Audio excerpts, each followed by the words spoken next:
Kung kailan ako magsa-start mag-film, tsaka kami nag-video kay nakakaloka. Hi guys, my name is Kenny and welcome back to my YouTube channel. If you are new to this channel, don't forget to click the subscribe and bell button so that you get notified kapag may bago akong videos. Also, make sure to follow me on all my social media accounts. Ilalagay ko na lang sa description box and... dito? Dito yata? Yeah, dito. Tinignan ko sa screen ko. Dito, ilalagay ko na lang yung username ko sa Instagram, Twitter, and Facebook. In today's video, ang gagawin ko is 3 looks using 1 palette, and yung eyeshadow palette na i-feature ko is yung isa sa mga favorite kong affordable and local na eyeshadow palette, which is yung EB Advanced Uncover 2 palette. Kung matagal na kayong nanonood ng mga videos ko and napanood nyo na yung review ko dito sa EB Advanced Uncover 2 palette, I'm very sure na alam nyo na how I feel about this one. Pero kung bago pa lang kayo dito sa channel ko and gusto nyo malaman how I feel about this palette, actually, gusto ko tong palette na to kasi lahat ng colors dito are perfect for creating day-to-night looks. So, kung baguhan kayo sa makeup and naghahanap kayo ng eyeshadow palette na, alam niyo yun, perfect para sa inyo, yung pwede nyo pag-practicean, etong EB Advanced Uncover 2 palette, yung isa sa mga eyeshadow palettes na maire-recommend ko sa inyo. Maganda din yung pigmentation ng mga eyeshadows dito sa EB Advanced Uncover 2 palette and mabilis namang i-blend yung mga shadows. Yun nga lang guys, yung downside lang is that powdery itong eyeshadow palette na to. So, kung kayo yung klase ng tao na hindi mahilig sa mga eyeshadows na on the powdery side, baka hindi nyo to magustuhan. Overall for me, kahit na powdery itong EB Advanced Uncover 2 palette, I still recommend this one, lalo na sa mga beginners kasi for its price, sulit na siya. Bago tayo mag-start sa eye makeup, ang gagawin ko is ipaprime ko muna yung lid ko with a concealer, and I always do this kapag nag-eye makeup ako kasi feeling ko mas nagpa-pop yung mga kulay and mas mabilis mag-blend ng eyeshadow kapag ka nag-prime kayo ng lid, pero optional naman to, so kung ayaw nyo gawin to, okay lang din. You can just skip that part or this part. Doesn't really matter. Nasa sa inyo yan kung anong gusto nyo gawin.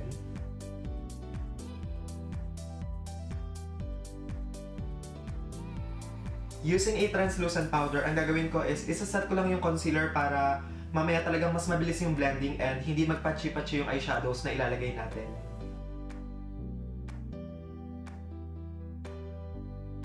Ibe-bake ko din yung under eye area ko para sigurado na kapag may bumagsak na eyeshadow, hindi siya dumikit sa foundation natin and mas mabilis siyang tanggalin kasi medyo powdery nga yung eyeshadow palette, so expected na talaga yung fallout. First eye makeup na gagawin natin is a very bold and dramatic na warm smoky eye, and for my transition, yung gagamitin kong shade is yung 4th shade dito sa eyeshadow palette, and para i-apply siya, yung brush na gagamitin ko is itong Zoeva 228 Luxe Crease Brush. So, kukuha lang ako ng eyeshadow using the brush and i-apply ko lang siya directly sa crease, tapos susundan ko lang yung shape ng crease ko guys. There's nothing really special about this part, pero ayan, ang gagawin ko is susundan ko lang yung shape ng crease, tapos i-build up ko lang yung kulay hanggang sa ma-achieve ko yung gusto kong intensity ng kulay or ng eyeshadow.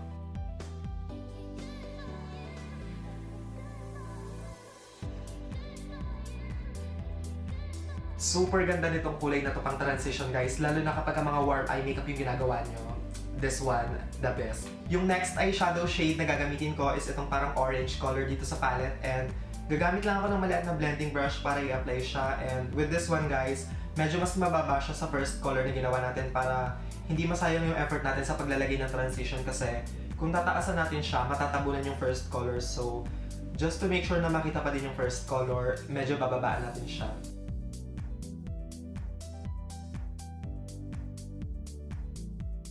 Ngayon naman yung shade na gagamitin natin is itong parang burgundy shade dito sa eyeshadow palette, and ang gagamitin kong brush to apply is itong Zoeva 234 Luxe Smoky Shader, and i-apply ko lang siya all over my lid. With this one guys, I suggest na i-press nyo lang siya kasi powdery nga yung eyeshadows, so para medyo maiwasan yung fallout. I-press nyo na lang muna yung eyeshadow, then kapag nakita nyo yung harsh lines sa edges, tsaka nyo na lang siya i-blend. See, diba? Sobrang lala ng fallout. Gamit yung small blending brush na ginamit natin kanina, kukuha lang tayo ng konti nitong orange color, tapos i-blend lang natin yung edges para mawala nga yung harsh lines and mas maging diffused yung kulay.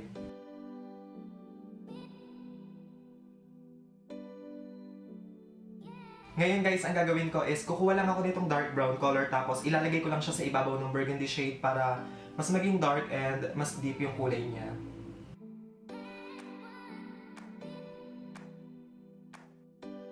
Balik lang tayo sa small blending brush, tapos i-blend ulit natin yung edges. For my mascara, ang gagamitin ko is itong Everbilena Volume Curl Waterproof, and for lashes, yung gagamitin ko naman is itong Minisaw na Corner Lengthening Lashes.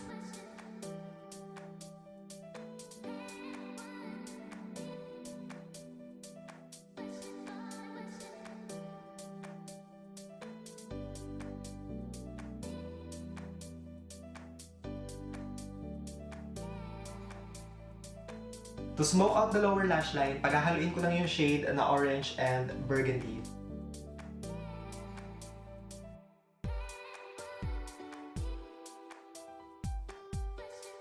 Para i-highlight yung inner corner ng mata ko and also yung brow bone area, ang gagamitin ko is yung parang champagne color dito sa palette. Tapos, yung brush na gagamitin ko is itong Zoeva 237 Detail Shader Brush.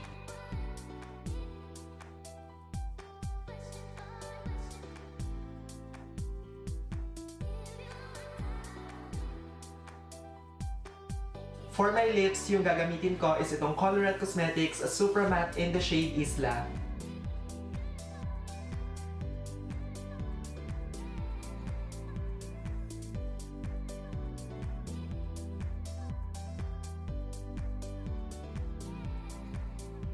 This, guys, is look number 1.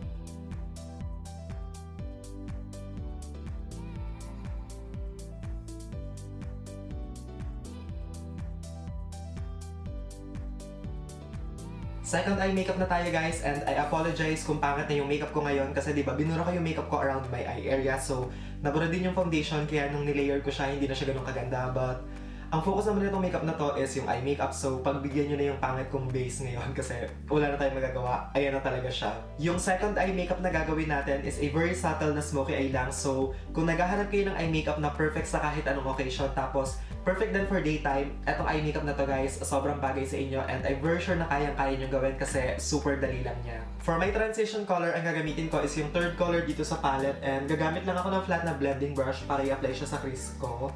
With this one, guys, be careful kasi powdery siya, so baka magka-fall out, so ingat kayo. And ayan, ang gagawin ko is i-apply ko lang siya sa crease area tapos medyo tataasan ko din siya and again, as usual, i-build up ko lang yung color hanggang sa ma-achieve ko yung gusto kong intensity.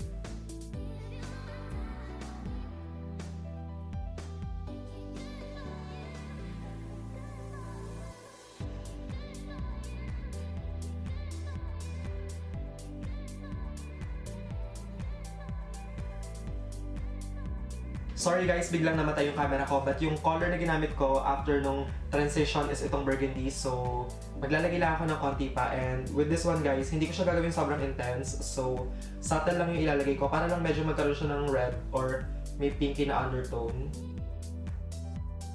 By the way, guys, same brush lang din yung ginamit ko to apply this color.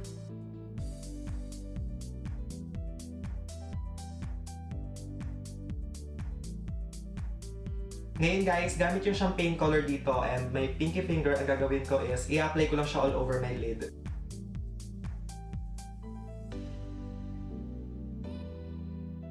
Para i-blend yung edges, yung same brush lang din yung gagamitin ko.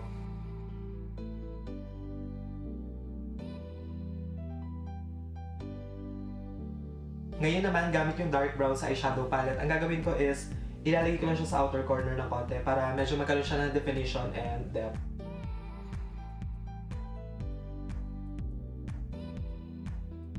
For my mascara, yung gagamitin ko is itong Everbilena Volume Curl Waterproof Mascara, and for lashes naman, yung gagamitin ko this time is itong Urta Beauty Mink Lashes in the style Georgia, but to save time, off-camera ko na lang ilalagay itong dalawang to. Dahil hindi naman sobrang intense ng eye makeup natin, this time, yung gagamitin ko for my waterline is brown pencil, and yung product na yon is itong Everbilena Color Pencil in the shade brown.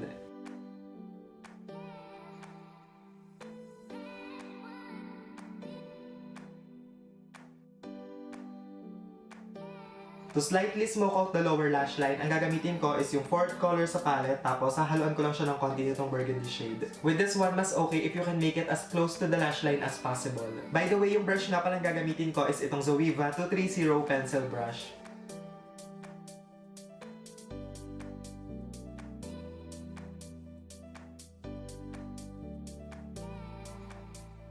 Para naman i-highlight yung inner corner and yung brow bone, ang gagamitin ko is yung first color dito sa eyeshadow palette.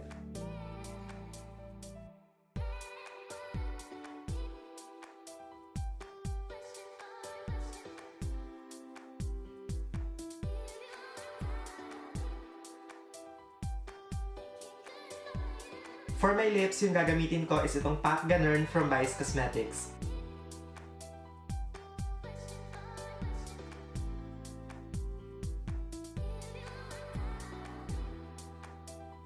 This, guys, is look numero 2.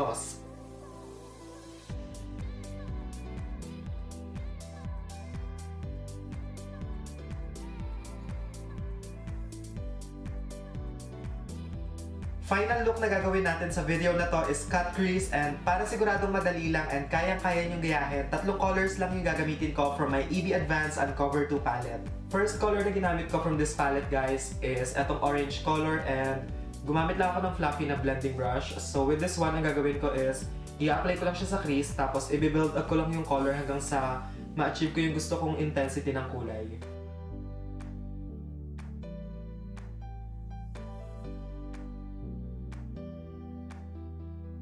Next color na gagamitin ko from this palette is yung dark brown. Tapos, ang gagawin ko is i-apply ko lang siya sa outer corner and also slightly papasok sa crease.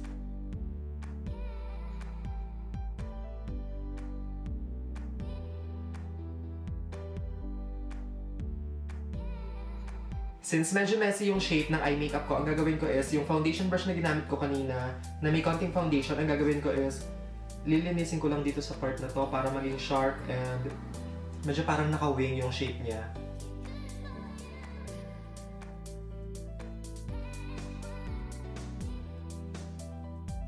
Using a concealer, ika-carve out ko lang yung lid ko para gumawa ng cut crease.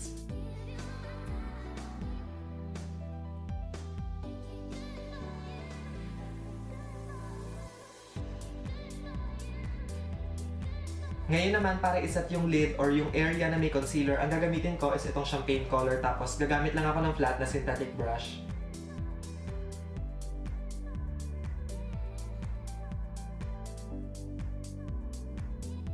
Gamit yung dark brown shade, ang gagawin ko is i-blend ko lang yung edges ng lid color natin para mas maganda yung transition niya from light to dark.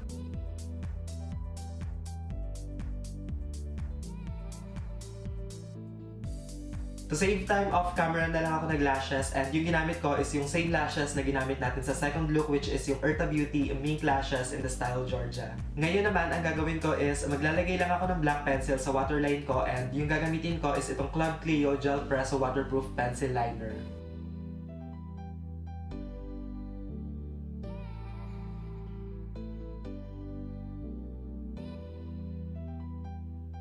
To smoke out my lower lash line, yung gagamitin ko is yung dark brown shade dito sa eyeshadow palette.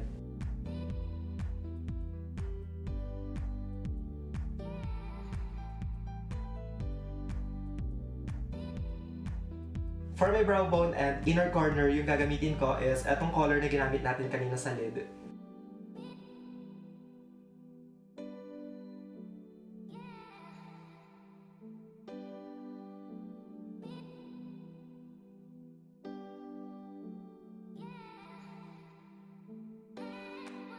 For my lips, ang gagamitin ko is yung isa sa mga favorite kong nude liquid lipsticks, which is yung Careline liquid lipstick in the shade Gotta Go.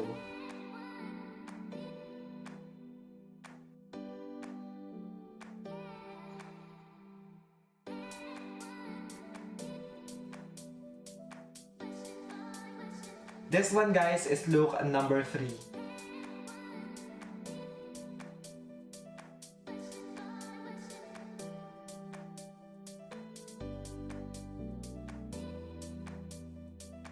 That is it for today's video, guys. Sana may natutunan kayo sa video na to kahit papano, and kung may eyeshadow palette kayo na gusto nyo gawan ko ng ganitong klaseng video, just let me know kung anong eyeshadow palette yon sa comment section.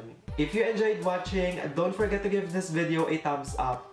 Subscribe to my channel if you haven't already para ma-notify kayo kapag may bago akong uploads.